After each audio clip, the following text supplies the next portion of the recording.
ये कहानी एक छोटे से गांव की है। वहां एक पुराना टूटा फूटा घर था जिसे लोग भूतिया हवेली कहते थे।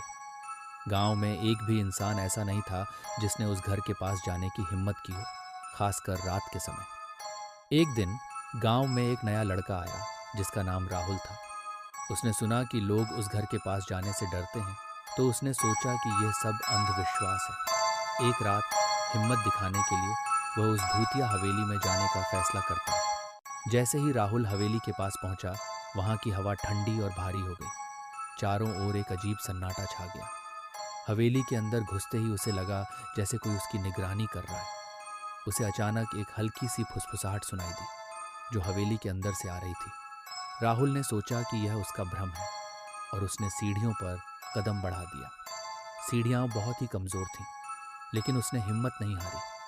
जैसे ही वह ऊपर पहुंचा, उसने देखा कि एक पुराने कमरे का दरवाजा आधा खुला हुआ था। उस कमरे से हल्की सी रोशनी आ रही थी। राहुल ने धीरे से दरवाजे को धकेला और कमरे के अंदर कदम रखा। जैसे ही उसने दरवाजा पूरा खोला, उसने देखा कि कमरे के बीचों बीच एक पुराना दर्पण था। दर्पण में उसने देखा कि उसके पीछे एक धुंधली सी आकृति खड़ी है जो उसे घूर रही थी। राहुल का दिल तेजी से धड़कने लगा। उसने जल्दी से पीछे मुड़कर देखा, लेकिन वहां कोई नहीं था।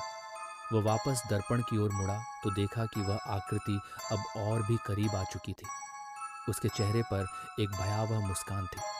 राहुल ने डर के मारे चीखते हुए भागने की कोशिश की, लेकिन उसके पैर जैसे जमीन से चिपक गए थे। अचानक वह आकृति दर्पण से बाहर निकल आई और उसकी ओर बढ़ने लगी।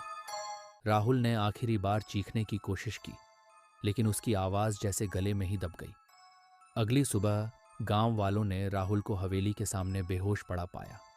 जब उसने होश में आकर बताया कि उसके साथ क्या हुआ था, तो गांव के बुजुर्गों ने उसे समझाया कि वह घर एक पुराने जमींदार का था जिसने अपनी संपत्ति के लिए अपने ही परिवार को मार डाला था।